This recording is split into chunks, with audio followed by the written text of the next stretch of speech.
Hello, welcome to Justice for All's podcast called Connections with Coffee. I'm Joel DeWit, Executive Director at Justice for All. I have Marianne Sjaarda, who is the Director of Hope Food Pantry, and Kira Ouwinga. Ouwinga. Yep. That's a very Dutch last name. It is a very Dutch last name. Yep. You are the Assistant Director. Assistant Director. Yes. Director in Training. Yeah. Perhaps, right? Yeah. I don't know. Something like that. And I've invited them in here just to kind of give some background on, I guess how Hope Food Pantry started. You might know a little bit about that, I would imagine, right? And then sort of how we've gotten to know each other, and just that's typically how it goes on our episodes. If you haven't seen them, just some background. We don't get too much into Justice for All's background. We'll share a little here and there, but I do like to know a little bit about maybe where both of you are from, how you got into ministry, and sort of what called you into, or how you feel called into ministry, and kind of what you see about it. Sort of how you kind of came to be a little bit first. I don't know. You're the elder statesman of the Hope Food Pantry. Maybe you can share, I guess, maybe just a little bit about where you grew up, how you got into what you did a little bit before Hope Food Pantry. I don't know. How long has Hope Food Pantry been around? I believe it's 14 years. 14 years. Okay, so you did something else before that. I did. Okay. I did. Just give us a little background on you there, if you don't mind. So I'm from Sioux Center, grew up there, and previously I was a nurse's aide, and then I was a pharmacy technician. And then my husband suggested he could use some help on the farm. Okay. So I was a tractor operator, and a tractor operator. I caused many dollars worth of damage, and he never fired me. That would have been an expensive firing, honestly. Yeah. That was probably smart of him to not do that. It would have been an expensive firing. So that was good. So you worked out of the home, then stayed home, had children, I am guessing? Yes, we had 4 children. Okay. And as far as the pantry itself, Jim, my husband, was on the board of Center for Financial Education. Okay. Who's now with Atlas. Yep. And they saw the need for something in the area, pantry related. Mm-hmm. So at that very same time, we were in a Bible study, Francis Chan's Crazy Love. Okay. And so we're very challenged by that. And then I went on a mission trip to Guatemala, and that changed my life.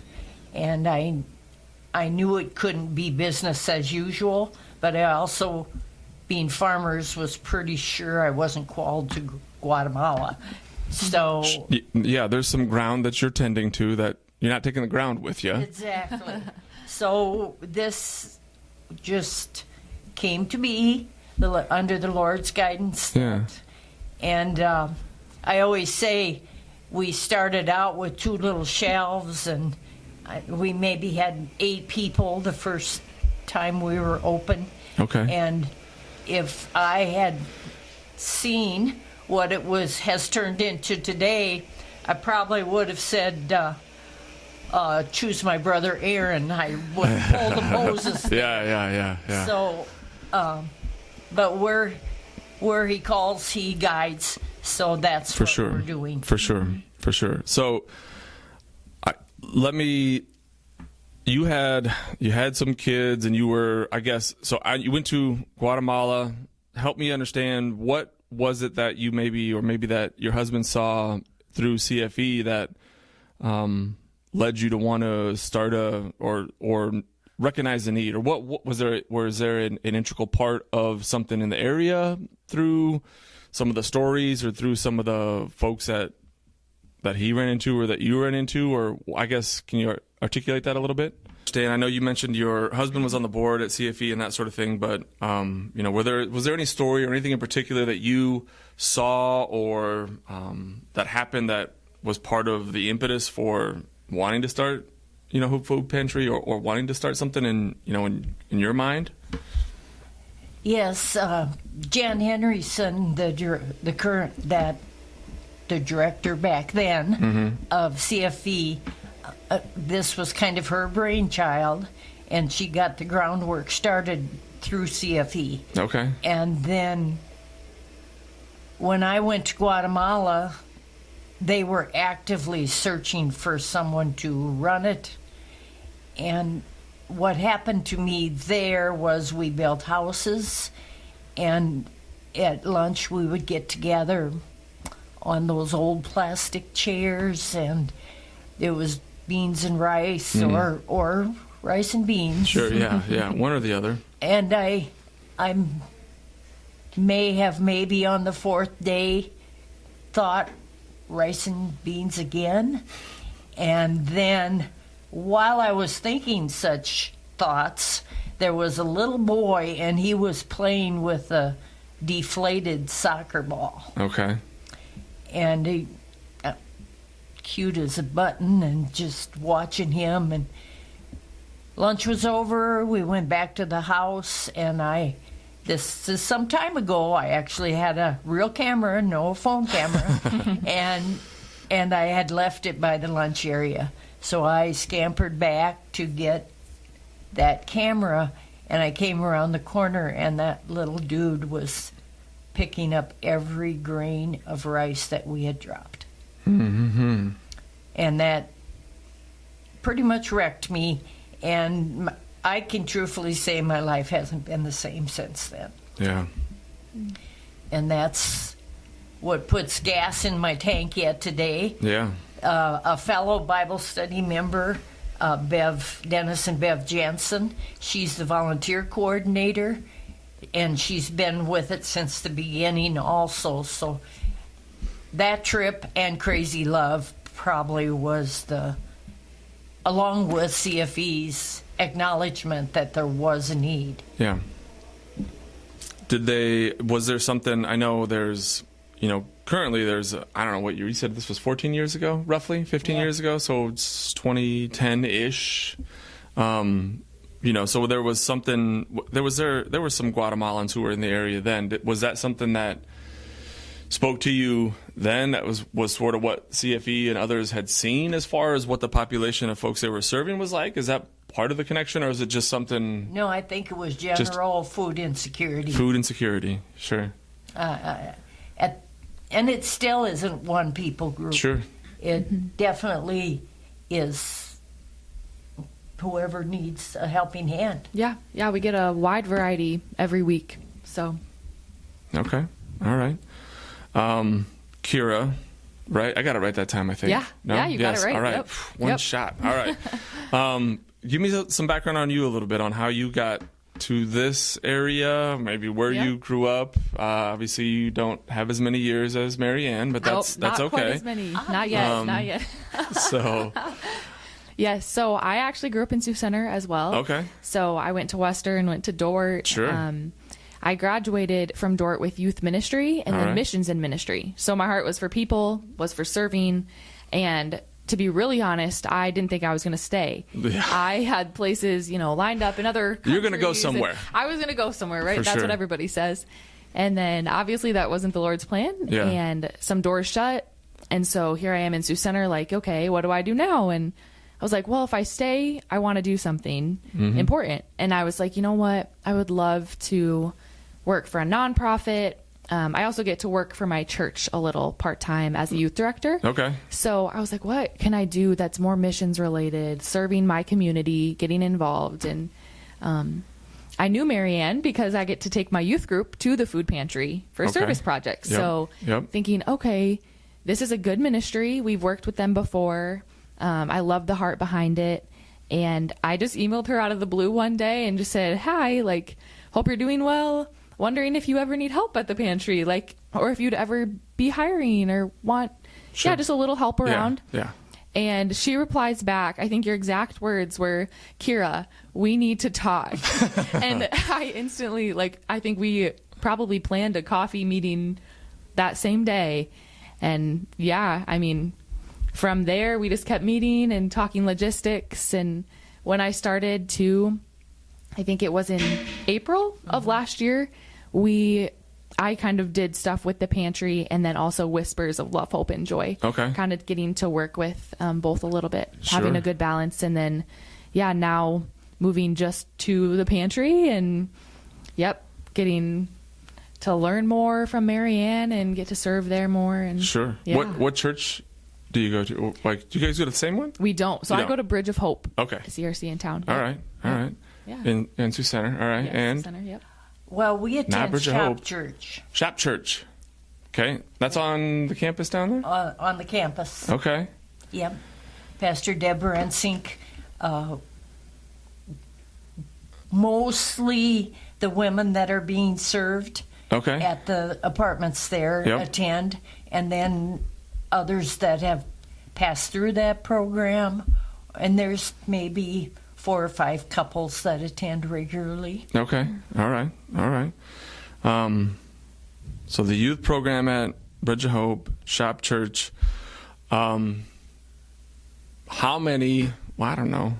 Have we covered some of the history a little bit? Is there more information that I should know about the background? 14 years. So there was a time that when we lived on the farm yet, I would go in to Bible study at 6:30 in the morning, and my route took me past Center Fresh Egg by Sioux Center. Mm-hmm. And I would meet all these guys with bicycles and not enough winter clothing. Okay. And then I Workers, I assume, is who you're referencing. It's workers, you are Okay. correct. And then I would come home and I would see extra coats hanging in the basement and all of that. But part of me didn't want to do clothing because clothing's a lot of work, especially in our format where Yeah. we hang it all up. And, Yeah. and so I drug my feet. Sure. Definitely drug my feet. But the Lord wouldn't let it alone. And so what I did was washed up all my husband's extra, and then I had a coverall myself that had the misfortune of getting washed with a hog marker. And Oh. those who are no such things already have a mental picture. Yeah. I know what that looks like. I didn't grow up on a farm or in the Midwest Yeah. at all, but I So have it had sorted ones. fluorescent Yeah, orange exactly. on. Yes. And so I did this Gideon type fleece, and I said, "Okay, Lord, if somebody takes my coverall, we'll do clothing." Mm-hmm.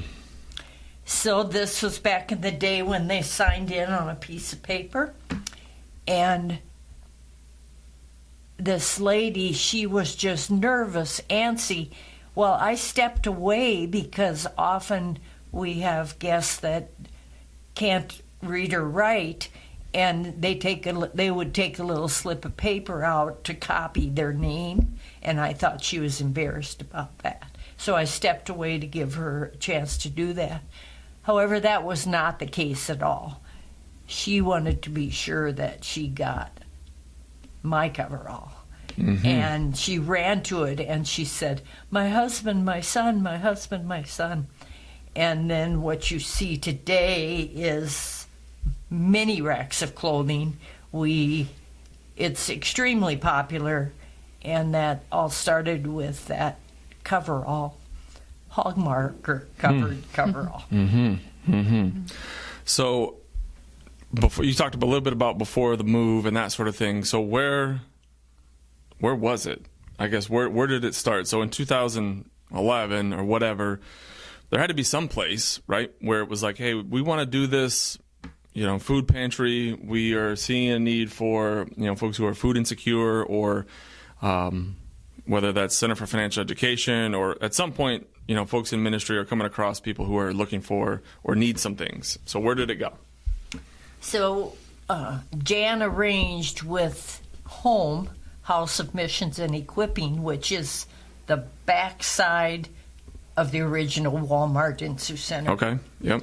And they have a worship area, but then they have, which would be more, our spot was more behind the restaurants. And we shared that space with Sack Pack of Sioux Center, and that's where we started. They were so gracious to have us because we only fit within their ministry model. I feel like they gave a lot to us. And so, but then 2.5 years ago, when Whispers had a chance to buy what was formerly the Cosgrove property, they asked if we might be interested in joining. Okay. So that's how we moved. It's been a very good collaboration and more efficient space, I would say. Yeah. Yeah. So how did it work then before? When you were at the old site, you mentioned papers and some of that kind of stuff. I assume it's electronic now, is what it sounds like anyway, when it was papers to electronic. So people would have to, well, maybe just share with it now. How does it work now? What the differences are, or maybe if you can. So now it's mostly digital. We have 2 iPads that we use, and then we have a barcode system. So everybody who comes, they can sign up. There's no really restrictions. They don't need to show us any paperwork or anything like that. They just sign up, and we give them this barcode with a number, and then our bilingual volunteers will check them in. Okay. So we just check them in. They get 1 box per, barcode that they receive, and then we're able to serve so many people because we're filtering them through versus what it used to be. They went inside, they'd sign up on the paper, and then they'd actually walk through the shelves with someone and get to choose their own their grocery shopping. Sure. Yep. Yeah, in a perfect scenario, that's still what I'd prefer. Sure. But you can't serve 150 families in 4 hours and have them. So COVID got rid of that for us. Yeah, I suppose, yeah. The volunteers that walked alongside the people, they were the most vulnerable. And I said, wow, I'm not feeling comfortable doing that. Exactly. And then, nobody. Sure. And it was tight spaces. So, and back then, we maybe had 80 families a time. But all of this record keeping is for reporting. We get USDA food. Okay. That's copious record keeping. They need to see. They need to see numbers. Okay. I see. So, if some family shows up, they just want to know how many are in the household, and or what sort of information are they looking for? I don't know. I've not gone through the line that way. So it changes per state, and right now, Iowa, you just need their name. You need how many are in that household, and then what town and state they're from. Okay. So you don't even need an address. Nope, you no just address. Town, state, and how many are in the household. Yep. So now we do not need to ask address, which I think makes more people come. Oh, I would say so. A little safer and but it's a broad, like we said, it's a broad range.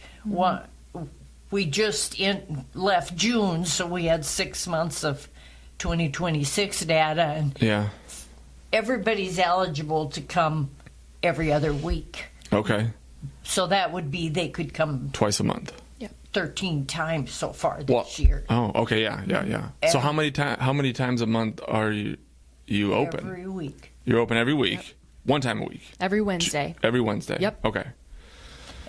Right now we're at 52% of our people only came once or twice in this first 6 months. So people don't come because they can. They come because they need to. Gotcha. So I guess how I hear that is people that are, I guess, repeats. I don't know how you would classify them or whatever, but people get enough what they can, and they're I need something additional, and then they would show up, because it's not 100% of, you're not getting 100%. Like everyone who came last month came again this next month, or this week came again 2 weeks later. It's less than that. It's half of them that would come twice a month or well, less. That was of the 13 times, only came 1 to 2 times. Okay. Out of 13 times, they only came once or twice. Oh, that's even okay. That's even less. All right. Yeah. I'm trying to just I don't deal in food. We deal in physical resource here at Justice for All. So trying to get a handle on what that sort of looks like, because we don't always come across those questions. But, part of at least what I'm trying to do with, connections with coffee and just getting to know other ministries and other partnerships and people in the area. It's not lost on me that people have a lot of needs that are out there, and people aren't willing to just always say, hey, you know what? I really need some food.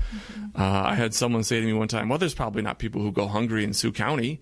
I had someone say it to me. I was like, I don't think that's not accurate at all. And so I was somewhat offended by who said it, but everyone's entitled to their own opinions and some of their own things and what they're available to look at or what they're willing to look at that way. But so we got to know each other. I guess we can go, well, let's see. Should we continue on? So what does it look like? Let's do that, since we kind of went over how many times you're open and how many times people can show up. What does it look like on a Wednesday when folks show up? Like, it's electronic.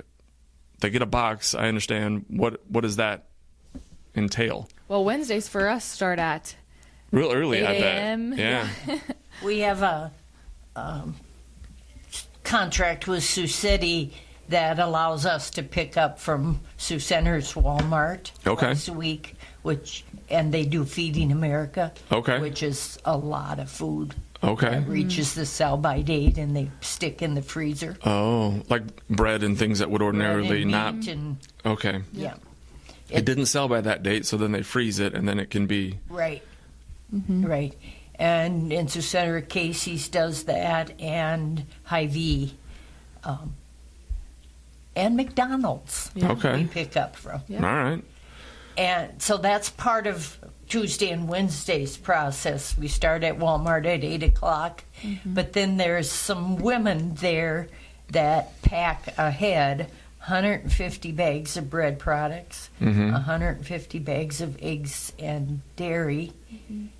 And then while we're open, we pack the meat bags.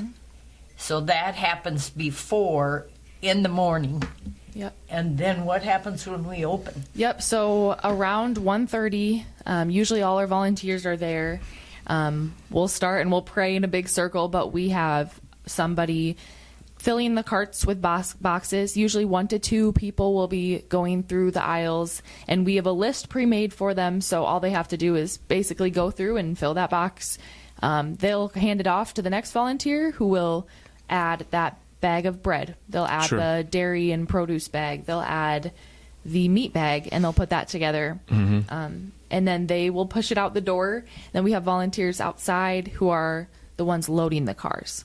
So we'll have bilingual volunteers also outside. They're the ones with the iPads, greeting, they're checking people in. They're telling the volunteers, hey, this car needs 5 boxes in the trunk, that kind of thing. And grab some extra beans. So depending on how many are in the household is how many boxes they're eligible to get, or we pick up for neighbors too. We allow that. Oh, okay. So it's like, hey, so one household usually gets one box. I gotcha. So but some people just come with their big truck and they'll pick up for a bunch of neighbors, 3 or 4 people, family. or whoever it is in their area that they know. So interesting. And then it gets loaded into the car, and if they so choose to go inside to shop, we'll give them a little buzzer. They can go park. They get to walk in, and they have 15 minutes to shop and take as much as they want. So. And the inside has additional food, or it has clothing? I think you meant clothing. Just clothing inside. Housewares. Okay, so things that they might need to furnish a place. We or kind of whatever. handle all the food and that kind of thing, and they get to choose the clothes or toys or household stuff. Okay, all right. Maybe we can go into a little bit of, I guess, how we got acquainted a little bit a couple years ago. Do you remember how that happened? Was it After the flood? It was after the flood. It was after that, or during that. Well, yeah, it was after the flood because everything happened after the flood. That was sort of the tip of a lot of things that happened. So it was a flood of water, and then it was a flood of items that came in to our warehouse across the street. So, yeah. Yeah, you gave me a call after a period of time where the most immediate needs were being met. Yep. And then it was time for you to focus on your mission and purpose. And Yeah, it was probably, I don't know, it was probably a month or 6 weeks after. It was sometime in July or so, because we got in the immediate, whatever. The flood happened on, I feel like it was Saturday night into Sunday, and then Monday had a hard time getting into Rock Valley, honestly. And then just mucking out houses and helping with that for a few days, and then figuring out, like, I don't know, I don't really know what to do next a little bit.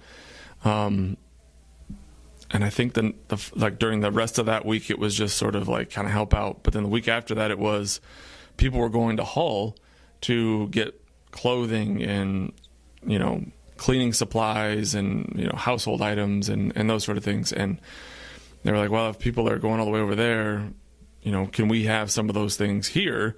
So that's how we ended up with items in our south building.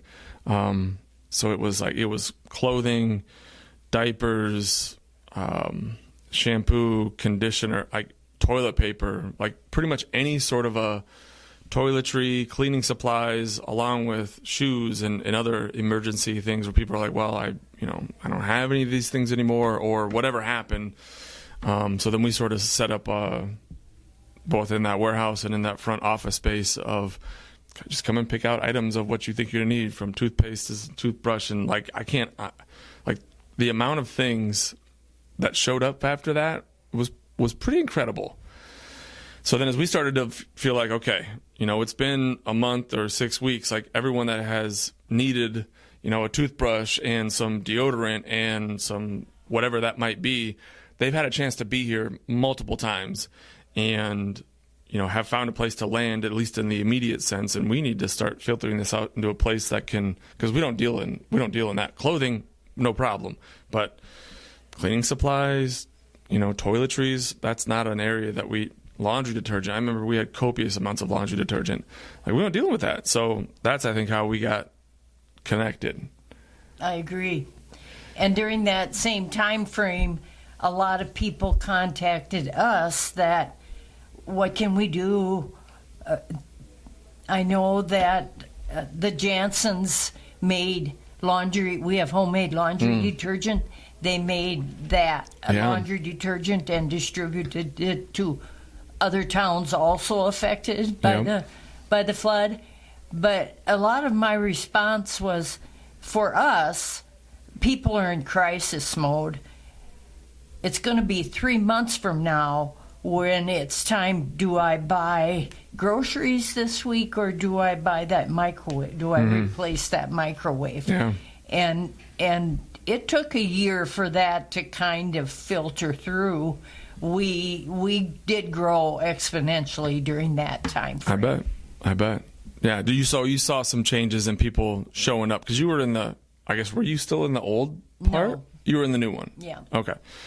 So but you probably saw a decent amount. Did you change your reparation at all from people, or being open more or anything? Did you change anything at all? We didn't, but we have, through Promise Community Health, we have delivery once a month. Okay. Center Point Church and Promise and us. And that grew during that time also. Okay. Because, people were busy working on their houses. Sure. And they still needed food. Yeah. And so if they needed a delivery, we got them on that list. Okay. All right. What are some things that, I guess, as you guys have been there, I don't know, you've been there a year, right? You had said a little over a year that you've been connected, and you obviously longer. What are there, I kind of want to say dreams or vision or something that in the next 5-ish years that you're like, it'd be really something if, this sort of thing happened, or I don't know, do you understand where I'm kind of going with the vision of the next 5 years of what Hope Food Pantry looks like at all? Have you thought about anything like that at all? I can't wait to hear Kira's answer. What's our 5-year vision? I would say, so something we always say is the most consistent thing is change. And that's like one of my favorite quotes. So, I would say we're both dreamers in a sense, but also there's so much going on. You really have to like be in the moment and be present. And so, I would say the ultimate goal is that Marianne's able to like give me more responsibility and like herself step back. Not that I want that, because it's so fun being a little duo. Well, she's getting older. So I would say that's maybe one of them. But other than that, like just continue to get longevity with volunteers and, find reliable bilingual, consistent, I guess, to bilingual volunteers and building up a really good team. We just started, there was a board in place, but just kind of reaffirmed that board and got some new members on it as well. So just getting a good community, a good solid foundation. So I would say that's really what we've been working on. And one thing we dipped into last year with Kira, and now going to further that, is just working with the college. Okay. Like their Spanish classes or their teams, their sports teams. Oh, sure. That's a volunteer resource a little bit. Yeah. And a lot of them already need the community hours, or coaches are looking for ways to get their team to serve the community. Sure. So, we kind of just were like, well, why don't we reach out first instead of waiting for them to? Yep. And we had a great partnership with DeWit's baseball team last fall. Okay. They gave us tons of toilet paper while also volunteering quite often. So, it's really a great partnership, and we hope to grow that to be more consistent every year. Maybe I can ask, are there... How many? What is the employment? Was there staff? Do you have like a volunteer coordinator, or is it all volunteer based? I know you mentioned a board. I don't know if you don't have to get into the super specifics, but like Kira is our first employee. First employee, okay, and then everybody else is volunteer. Everybody else is volunteer. Yep. Gotcha. All right. So you're at Bridge of Hope and you're looking to expand into doing additional. I don't know, when you say grow the volunteer base, I don't know, what does that look like? Right now we have a great set of volunteers. I think our goal is just to add names to the list, because we know with longevity, people get tired. People maybe age out of it, maybe just need a break. Sure. And so, we can't just depend on the same ones we have, even though we do and we love and are thankful for them. We also realize that there may be a time when they need to stop, and we don't want to be, just lost when that happens. And right. And weekly, I would say in a month's time, not every slot is filled on our website for volunteers. Oh, so you have a place to go online to sign up then? Yes. Okay. All right. Yep. Week to week it changes who is there, and if it's a church group or an organization, or if it's just a bunch of random people that signed up. So then Bev just tries people until she gets a yes. Yep. All right. So Bev Jansen is the volunteer coordinator who will reach out and try to say, hey, we need 5 people for this day. Because I would imagine if you're looking at needing people every week, for sure during the distribution and in the day or two leading up to that, like on top of the regular organizing and the regular things that happen around that on the other, during the week times, like, you would need quite a crew a little bit. Yeah. It's a good sized base, which would make us feel more comfortable. For sure. And with that many people, we feel we can serve more and in a better way. So you were saying that the most important part of it is the people who are in front of you. Is that kind of where you were going with that? That's right. We need that support behind us, and when we start, we remind each other that that's why we're there. We get to do this, and if you're in front of me receiving food, you're the most important person right then. We're there to serve them. Right. Yeah. So going on, like anyone that's listening or following along, you can go to the website or Facebook. I assume it's a website. Hope Food Pantry. Hope Food Pantry SC. SC. Yep. Sioux Center. Sioux Center. Yep. .org. Yes. Okay. I mean, I just making sure. I figured it was, but. Yep. And if you look up Hope Food Pantry online, it should pop up. As long as Sioux Center's in there, it should be that top one now. So. Hope Food Pantry Sioux Center. Just search that thing and it'll get you to the right place. Yep. More than likely. Yep. It'll say volunteer. Yep. And we've got the links on our Facebook and our Instagram too. So you can always find us through social media. Gotcha. We share fun pictures, fun volunteer groups. Follow us. Yeah, there you go. There you go. We'll get this thing connected into there. We'll get this thing connected into there. If someone is looking to not only volunteer, but if there's like, hey, you know what, we're looking to drop off some items or bring some things, what are some things that are sort of in need on a regular basis and that sort of stuff, that you see go through most frequently at the food pantry? It's kind of been our routine to put a roll of toilet paper in every box. Okay. And if you run a household, you know that doesn't last forever, but every roll helps. And that is something that I very seldom can get from Sioux City Food Bank. I almost always pay retail for that. Yeah. So when sometimes groups get creative and have competitions along those lines. Yeah. But even if you buy an extra 12-pack, we have a donation shed that's open 24 hours right next to our building, and you just drop it off. Okay. All right. Toilet paper. Maybe that also wasn't a thing from 2020 when COVID happened. That you're like, maybe you remember. Maybe you don't remember that. And cereal, but really we just appreciate and use everything. Yeah. Yeah. No, yeah, I believe that. I wasn't saying that wasn't the case. No. I'm just thinking if someone's listening and they're like, you know what, what are they looking for that's in, that is more of a need. I know you mentioned, getting some meat and some food and some things from other places that are expired and that are frozen, whether that's from Walmart or from Hy-Vee or whatever. Like, we don't need to. I wouldn't want to drop off something if you already have it. Not that you wouldn't need it or use it or store it, but if there's something that's more of a need, we get that question here once in a while. Hey, what are you guys looking for? What do you need? And some of that kind of stuff. So, that was just something that came to mind. Yeah.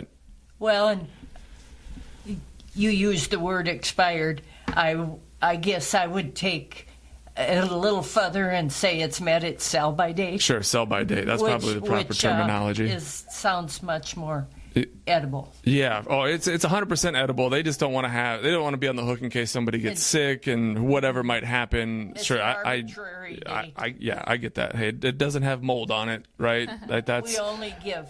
I know. That's what I'm saying. Like they're going to take it off the shelf, so they're not liable for whatever may or may not happen to somebody. They're looking to mitigate their litigation, and you're going, this is fine. It's fine. So I'm with you.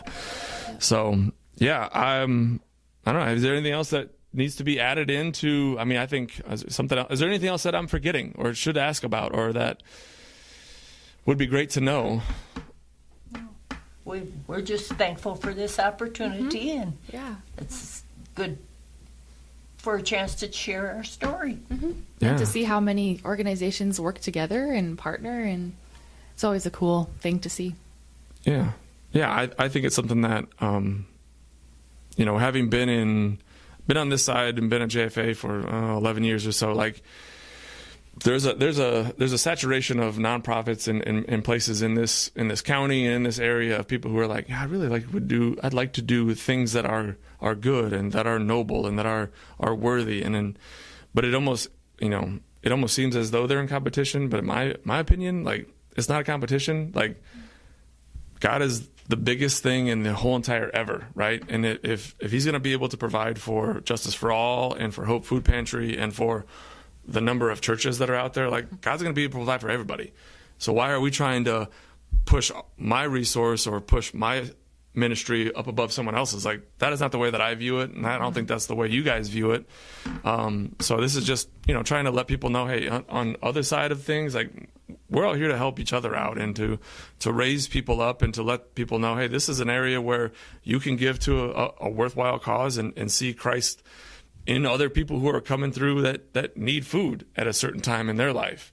And, that's just something that is available to people in this county or in the tri-state area or whatever. Like, it's not something that is taken away from Justice for All because they're going to some other place. Like, I don't view it that way at all. So, and I don't get the impression that you guys do either. I'm not saying that, but yeah, I appreciate you guys coming on and being willing to share about what's going on, and certainly hope you continue to do the work and find the volunteers and continue to grow in the sense of, direction that God has placed the organization, and move into that space. And if there's an opportunity for us to continue to work together, whether that's clothing or whatever that capacity looks like, I certainly would be open to conversations and anything like that. So we appreciate it. Thank you. Yeah. Well, thanks very much for being on, and thank you for listening to episode 29 of Justice for All's podcast, Connections with Coffee. I'm Joel DeWit, Executive Director at Justice for All. This is Kira and Marianne from Hope Food Pantry Sioux Center. Thank you very much for listening, and God bless.